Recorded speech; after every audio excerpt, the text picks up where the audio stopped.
Is it time to finally call it quits? Have I reached the end of the road, my weight loss journey? Is it time to just move on and find a new hobby?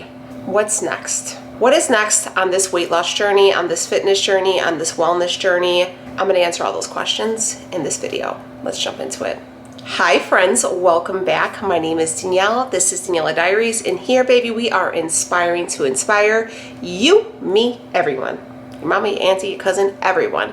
It's just a very safe space on the very small corner of the internet. We all real friends here, okay? So if you know, you know, we real friends, okay? We keep it casual, we keep it cool, and we support one another, okay? So if you are looking for like-minded people who are just trying to be the best version of themselves, this is your spot. So make sure you stick around and you subscribe, give this video a thumbs up, and share the channel, because this year, baby, we are hitting 100K. A plaque is already on its way. They're already engraving it for me.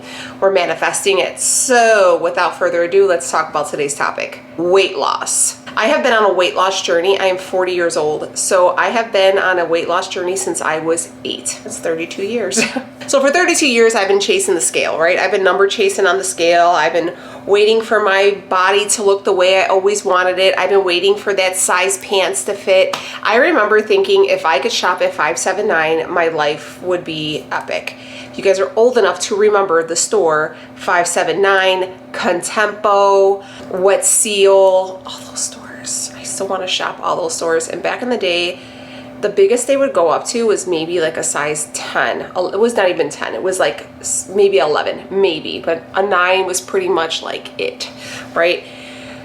If you survived those times at being someone with a little bit of meat on your bones, honey, good luck. I hope you're doing well. And it is currently time for our wrinkle cream, because here we are. I've been that person. I'm happy to say that I find that fashion is very size inclusive now, so that's really nice to see. Was not, I wish it was like that. I remember I used to wear, they used to have a thing called Just My Size, if you guys remember, but that was like pretty much the only thing that they had, and it was awful. So I'm glad I survived that, but here I am able to fit into a size 9, and that store is no longer around. So it took me so damn long, the store had went out of business.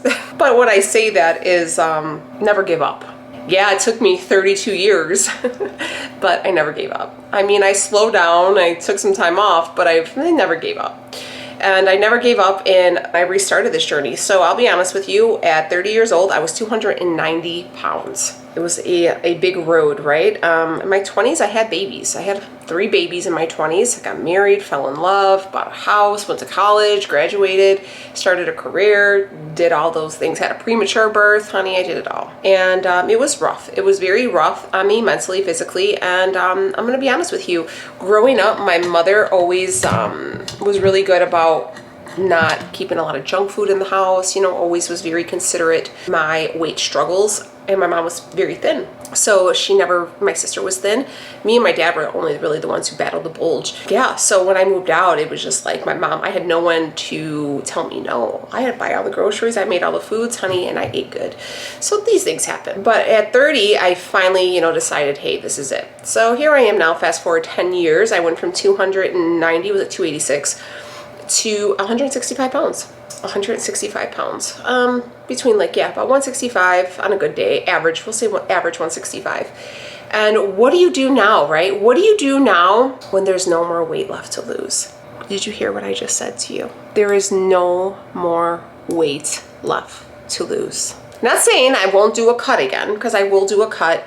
You should, we're gonna talk about this. I'm gonna tell you all about how the reason why our weight loss journey takes forever, and the reason why we can never lose the weight is because we do it all wrong. Because essentially you should be at maintenance for a majority of the year, and you should only cut for a short period, but they don't ever tell you that, right? And what do I do now that I'm not chasing a scale, I'm not trying to lose weight? What do we do? If you guys are unaware, I do have a coach. Her name is Brenda. If you are on Instagram, she is at Roofs, ROOFS, and A-N-D, Quads, Q-U-A-D-S, and she is epic at what she does. She is a genius. She is a life changer. She deserves all the glory, because she helped me see my fullest potential, and she made me do hard things that I didn't think I was going to do. She made me eat foods that I didn't think I should. She made me eat more foods than I had done. And I said, you know, what do you mean I'm eating 2,200, 2,500 calories? What do you mean I'm eating 300 grams of carbs? I'm never gonna lose this weight. Trust me, trust me. I trusted her. And in that time, aside from that, I worked on myself here and here, and I healed my relationship with food. I healed my relationship with myself. I healed my relationship with others, and it wasn't nobody's fault. I can't be mad at my mom for putting me on a diet at 8 because the doctors told her to do that. This is the 90s. I wasn't mad at my mom for buying me Slim Fast. I wasn't mad at my mom for buying me Metabolife, because here's the thing. The doctors told my mom I was fat. I was there. I heard them. She's fat. She's fat. She's really fat for her age. This was no, you know, this is the 90s. Nobody cared about your feelings, okay? She's fat. She needs to lose some weight. Don't give her any chips, you know, this and that. There was a whole thing. So I had to forgive people, because a lot of times I was angry. I was angry that my mom could eat the things she wanted. My sister could have the treats and the snacks, and I couldn't. And, you know, she was just doing what she thought was right because the doctors told her. So I told my husband the other day, I've been chasing, right? I've been on this journey, and for my whole life, I've been chasing this moment for 32 years. And it is so bittersweet, because I wish I could tell myself back then, you're going to get there. It's going to take you some time. You're going to get there. You're going to have some glorious moments in your life. You're going to have some not glorious moments, but you're going to get there. And I appreciate it so much that I made it here. I'm comfortable here. I'm not hungry here. I don't feel that I need to binge and restrict. It's such a stable, calming, at-home feeling of like it's like you're just covered in, like you're just wrapped up in, like, this is the place. You know what I mean? And I want that for you guys. So what am I gonna do next? Baby, I'm gonna build.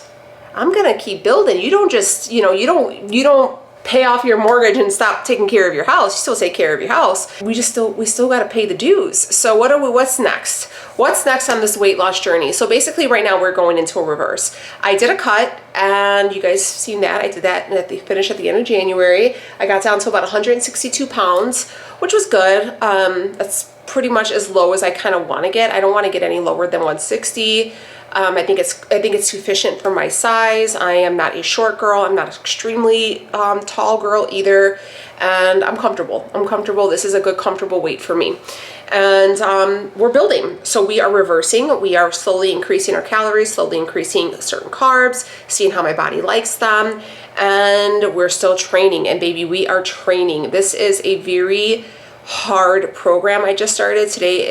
So Friday was the first day. I worked out Friday, Saturday. When I woke up on Sunday, I couldn't get out of bed. Like, my legs were so sore. I called my dad and I was like, Dad, this was supposed to be, I have 3 leg days. That was supposed to be the second. I'm like, I can't do it. So today was second leg day. It was hard. I didn't go as heavy as I wished I could have, but you know, you slowly get into it. It's very difficult. It's very challenging, but I am up for a challenge. We're still doing cardio 5 days a week. Do it for about 30-35 minutes.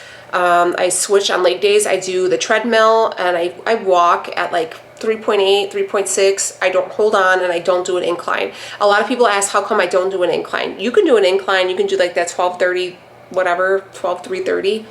I don't walk on an incline, and I suggest you maybe consider a different thing if you have lower back issues. I notice that when I walk on an incline, it kills my lower back, and I have like sciatica and like SI issues, and I try not to, and like piriformis muscle issues. There's just like a bunch of stuff. So I try not to inflame that, and walking on an incline really inflames that. So I'd rather just like pick up the pace and walk faster than to do the incline. But if you've noticed that your lower back's killing you, I would adjust that incline. I would suggest the stairs.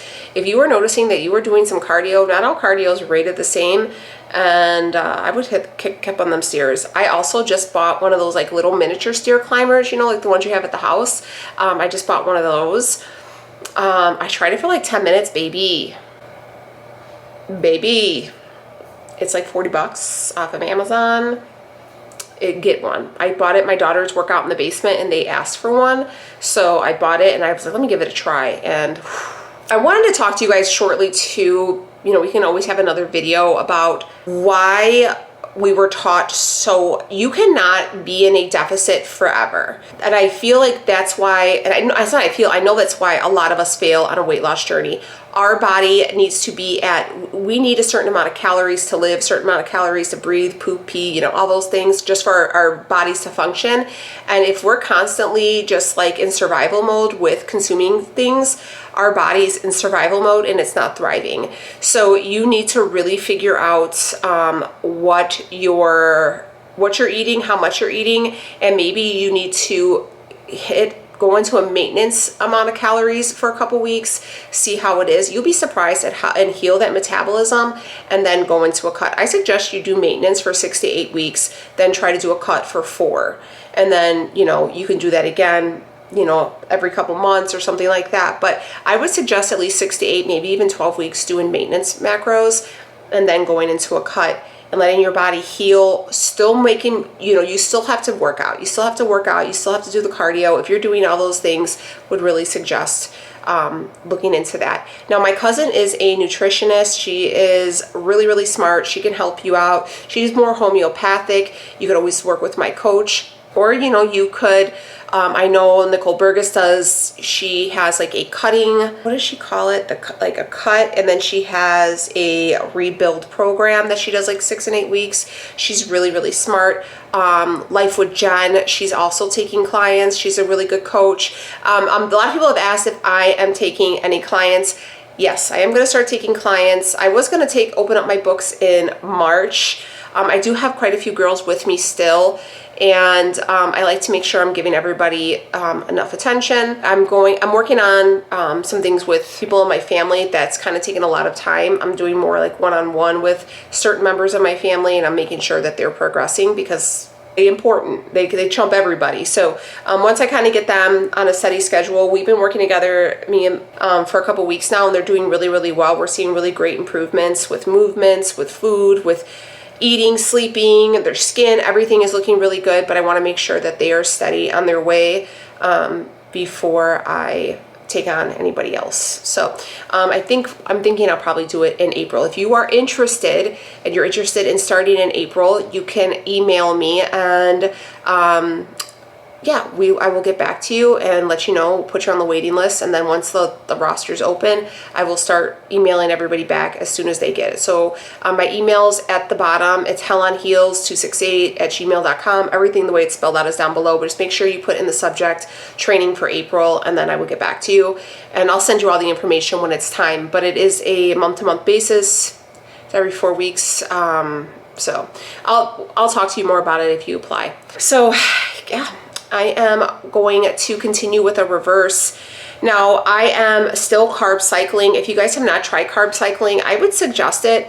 I really think a lot of people don't pay attention to that, but I feel like you'll see a lot more success because you use your food as a tool. You utilize it for what you need it for energy, for repair, for growth, all those things, right? So I make sure on training days I have more carbs. I have a lot more carbs. I don't give out my exact macros because they're my macros. They won't work for you. You're not me. You don't have my metabolism. You don't work out like me. You know what I mean? It just doesn't work. So that's why I don't share my macros. So I know a lot of people are like, what are your macros? And I feel like a lot of people say this, and I feel like people get pissed off when it's said. But the reason why, like Kenzie Vance, she always says, like, it's none of your business what my macros are. I'm not going to give you my macros because you don't need them. I've never shared my macros, especially on a cut, because calories are cut, food's cut, and cardio's high. It's just not necessary, and it's not something I'm promoting. And people sometimes think like, well, if I just copy Danielle's macros, for example, if someone says like, okay, Danielle's 5'6", 5'7", and she's 165 pounds. I'm 5'6", 5'7", and I'm 165 pounds. I'm just gonna do what she does. But you don't train like me. You don't train to the intensity of me. You don't know what my workout plans are. You aren't doing my cardio. You haven't been training consistently like I have. Your metabolism may not be where mine is. All of these things. Also, some people are more sensitive to higher fats, or some people are more sensitive to higher carbs. Some people need more protein. It varies. Each person's bodies vary. For example, I do really well off of high carb, really, really well off of high carb. And my body thrives really well, especially on training. You'll see it goes exactly where it needs to do. But on my low carb days, I get a lot more fat than probably you would, but my body loves fat, like loves higher fats on rest days. It's just the way it is. And we've learned that throughout trial and error. You know, that's why when you get different macros, that's why you should kind of stay with somebody if you get a coach or something that does like weekly check-ins, because they will titrate what needs to be titrated, if you need more cardio, if your macros change. Usually, even for myself or even my coach, I don't mess with nobody's food for 2 weeks. It takes about 2 weeks for your body to adjust, and then we go there. But sometimes you might have to kick up the cardio, or you might get a huge drop and you'll say, hey, you know what? Keep macros the same, but let's take away 1 day of cardio or something like that. It varies per person. So I did want to tell you what my food's looking like on high carb day, or on high carb days. I'm at almost 2,800 calories with 330 grams of carbs now, and 75 grams of fat. That's a lot, and 196 grams of protein. That may not work for you. It probably won't work for you, but that's because macros are made specifically for each person. So please, please, please remember that it's not a one size fits all. Even with my own family members, when they're like, I was eating 1,000 calories, that's not enough. I don't care if you're not hungry, you know? I mean, I'm gonna be honest with you, I've been hungry my whole life. I could always eat, you know? So I'm pretty good at, like, at this point, figuring out what's like bored hunger, what's like I could eat hunger, or is it like it's time to eat a meal hunger? You know, sometimes you're thirsty, sometimes you're bored, sometimes you just got food on the brain. And these are things that you are going to have to work on with yourself, and today what I call it food noise, in order to tune out the food noise. Throughout this journey, I've never taken any medication. I never had any surgeries. I didn't do anything like that. Not that there's anything wrong with that. If that works for you, then that works for you. That's fine. It's none of my business. What you do in your home and your body is none of my business. But a lot of people say that. I've gotten a lot of comments too lately about, they'll see pictures and they'll say, oh, Daniela, did you have your tummy tuck already? Or they'll say, did you, you don't need a tummy tuck. You know, I see it. It looks like you don't even have any loose skin. I do have loose skin. Loose skin doesn't go away. I mean, I could show it in every video, and there's always and I'm gonna show it right now. Come on. I wanna say this, I got my period this morning, so I'm a little bloated and I've just eaten. But a lot of people see, first off, everybody sees this. They see, I have wide ribs, okay? So I always have this, but also like my obliques are just everything. This is loose skin, and it comes around all here. I mean, I don't want to show too much, but I have, this is it. And it goes all the way around. Okay, you can see right here. It's still there. It is what it is, you know? I'm gonna get it cut off. I've also gotten questions about when I'm gonna get my tummy tuck. I was hoping to do it this spring, but life is lifing, and I'm gonna be honest with you, I am not like in a super big rush. It's a big decision, it's a big surgery, and it's a big recovery. So my goal is, I wanted to do it in the spring, it just didn't work out, just financially wise, it just didn't work out. I want to put braces on Sophia's teeth before I do it, and that's just a priority of mine. That's just something I want to have done. So I'm thinking probably September. After Sophia starts high school, Ray will be in her second year of college, Becky will be in 5th grade. Can't believe that. And I feel like everybody will be situated. Leo has a lot going on at work. He's gonna have to take off like 2 weeks to be at home with me. So it's not just my life that this is going to affect. This is going to affect my husband's life, my kids' lives. You know, I need people to help me. My mom said she would help me, my dad. So these are all things that I know of, but I also want to be considerate of other people's time. It's not just me, and that's another reason why we're delayed. But once I get it, I'm going to take you guys along with me. I have my doctors, Dr. Rosette. I found him already. I already have my price quotes. We are good. You know, I have a vast variety of days. He's here, he's local in Chicago. His work is superior. I actually have a friend who had her, she was actually recommended me, and she looks phenomenal. So it's just a matter of getting all my ducks in a row. That's just pretty much all what it is. It's gonna get done. It's just a matter of ducks in a row. But anyways, how are y'all doing, okay? You guys wanted a lot of full days of eating and stuff like that. Now, I haven't been doing full days of eating, so I'm gonna be quite honest with you. When I was on my cut, I don't like to share what I'm eating when I'm on my cut because, again, the food's little.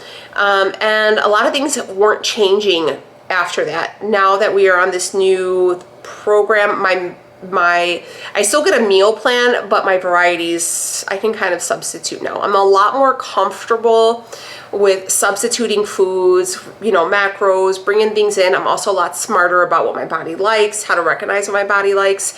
These are all cues and ideas that you will get and you will have the more you are learning, the more you listen, the cleaner it is. That's why I always suggest keeping things super simple. I am not one to make casseroles, crock pots, anything. I don't mess with. I'm dairy free because it's just cheeses, milks, all that stuff. That is just a lot of fat. Your fat back row is the easiest to go over, and I feel like with casseroles and crock pot meals and stuff like that, you can just go over it. I just don't mess with it. I just choose not to. I keep things super simple, and I just go along that way, and I compile as I go to make sure that my macros are pretty consistent. Now that may be a lot for people, and I'm gonna tell you something that you're probably not gonna wanna hear. I've said it before, I'm gonna say it again. If food's a trigger for you, you have no business being on any type of weight loss journey. You have a issue with overeating, like tracking your food, binging, all of those things. Do not start a diet. I'm sorry. You cannot be on a weight loss journey right now. You can't be on any of that stuff until you get right with you, until you get right with food, until you get right with how your relationship is with food. You are never going to be comfortable. He's just going to be on that hamster wheel. And it wasn't until I finally healed my relationship with food, healed my relationship with the scale, understand that portion control is not a punishment, understand that the gym isn't a punishment, understand that I am not a piece of crap, you know, because I have some weight to lose, all those things. Since I broke myself from the burdens of society and the poisonous that was, you know, pushed on me as a 90s kid with diet culture, you grow past it, and until you are there, you have to heal it. I'm sorry, you have to go through the hard shit. You can't just skip, you know, steps 1, 2, and 3 and think you're going to hit 4 and 5 and 6. It's just not that way. It all comes together. Your relationship with yourself, your relationship with food, your relationship with the scale, your relationship with portion control is something you have to deal with, because I'm sorry, portion control matters. That's like the one thing I tell anybody who works with me, anybody in my family who asks, what does your portions look like? We are gluttonous. That is just the way it is, okay? Everything is big, and we like things big, and we like a lot of it. Okay, nothing is done in moderation anymore. You know, it's the double Big Macs that are 6 patties. Who needs that? You know, like, make better choices, make better swaps. Like, I try to explain that, like, with, you know, people in my family, like, all right, well, you can have ramen noodles, right? This ramen noodles for 400 calories and probably still be hungry afterwards. Or we can bring it on over here. We can get a big old, you know, we get a nice piece of chicken. Let's put some pasta. Let's put a veggie, or let's get a couple tortillas. We'll make some chicken tacos. I got the chicken cooked up. We'll have some veg on the side, some fruit. You know, you'll be nice and full, have nice, you know, rounded plate, and be good, and probably have just as much as that ramen noodles were, maybe slightly more, but you're got the nutrition's on board. You're full. You're hitting some good food, right? So these are the things that you have to look at. I know it's real. You want everything easy. You want everything quick. You want everything that tastes good. Get it. You can still have spaghetti, you can still have pastas, you can do all that stuff, but make it yourself, and you'll be so proud of yourself. I promise you. You know, if you are not watching your portions, that portion control is pretty much going to be the biggest indicator. Portion control, watching your beverages. It's a lot of liquid calories are slippery slopes. Your Starbucks is. I know people are like, oh, I just don't like aspartame. Okay, well, don't drink pop in general. I'm sorry, like. If you don't like aspartame, sure as shit don't have a regular Coke that's 150 calories for 8 ounces of just pure sugar. Like, that's just, you know what you could have had? I'm going to tell you another thing that you're not going to want to hear. Protein bars. Empty calories. And they're not even, it's a shit ton of fat and a very small amount of protein with a ton of carbs and filler. And I can guarantee you, I don't care if it's a meal replacement bar. Your mother's a liar, because there ain't no way that you're full off of that little minor ass bar. I don't care if you're chugging it with a big old thing of water. There's no way. There's no way that's gonna fill you up. I'm sorry. I would rather make a protein shake, fill it with some, you know, get a little bit of peanut butter, so you can get some fat in there, put a lot of, you know, you can put some fruit in there and really, you know, hammer it down, and that might be a little bit more. Or I don't know, you could eat. If you know you're gonna be out in these streets and why would you pack you're gonna grab that protein bar, grab yourself a tub and throw some food in there, heat it up in the microwave somewhere, or you can just eat it cold. You could eat cold chicken, it won't bother you. You ate cold pizza, that's what Kenzie Van says. You could eat cold pizza, you could eat cold chicken. Is it, you know, whatever, but you know, it's still like, it's just, and then plus those protein bars are expensive as shit. I seen at the gas station the other day, they were $4.69 for one bar. The legendary Pop-Tarts, forget it, okay? I rather this Pop-Tarts aren't happening. Just forget it. Move on with your life. Make your own. Probably be better anyways. So these little things, I hope you kind of see what I'm saying. Like there's always gimmicks, right? Someone's always going to push something. There's always going to be something that's there. There's a lot of those like hummus meals I heard are really, really good. The factor meals you can get that are supposed to be really good.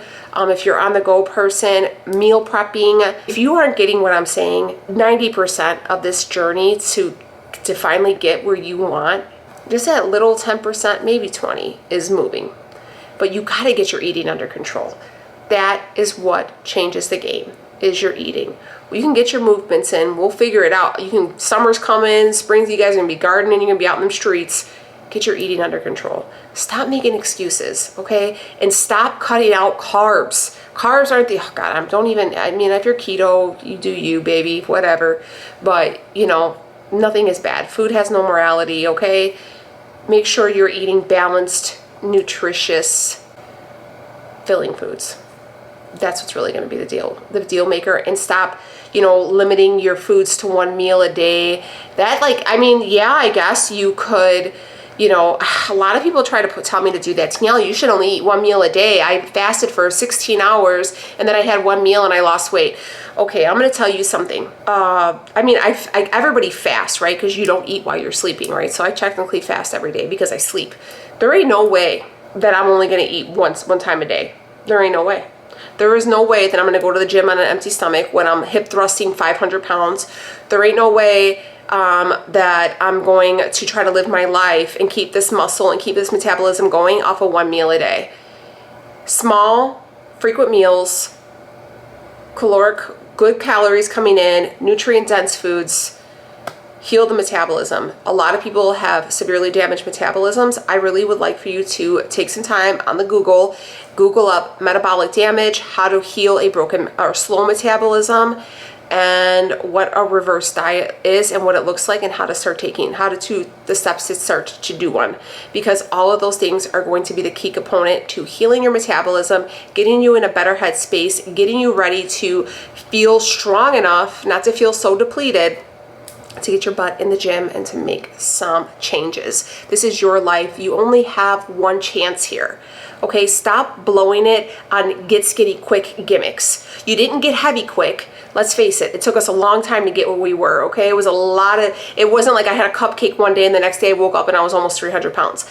I ate like that consecutively, consistently for years. Okay, you cannot undo with one meal what you've done with hundreds of meals. All right, and you have to take accountability for yourself and stop. This world, it's just a very now thing. Sometimes our feelings have to be a little hurt. You know, someone has to rip off that Band-Aid kind of quick and, okay, I see it. I was wrong. I was starving myself. I was very, very disordered eating. And when I first got off of keto, when I would start to eat carbs, I was literally eating them and throwing up afterwards because I was so sick of, like, I felt so sick to my stomach because I thought they were literally like the worst thing for me. And I was like, oh my God, I'm gonna get so fat. I'm gonna be so fat. Oh my, and that's all I kept thinking. And it was to the point where my husband's like, something's wrong. You need to figure it out. You have girls watching you. So I was like, you're right. Let me get on the phone with my therapist. Let's get into this. Let's tell this dirty little secret of what's going on, because we don't want to talk about it. It's embarrassing, right? Who wants to talk about your issues with food as a grown-ass woman because you were fat your whole life? It's embarrassing, you know, and when other people point it out, it's embarrassing. But unfortunately, you have to expose your deep, dark, dirty secrets to heal.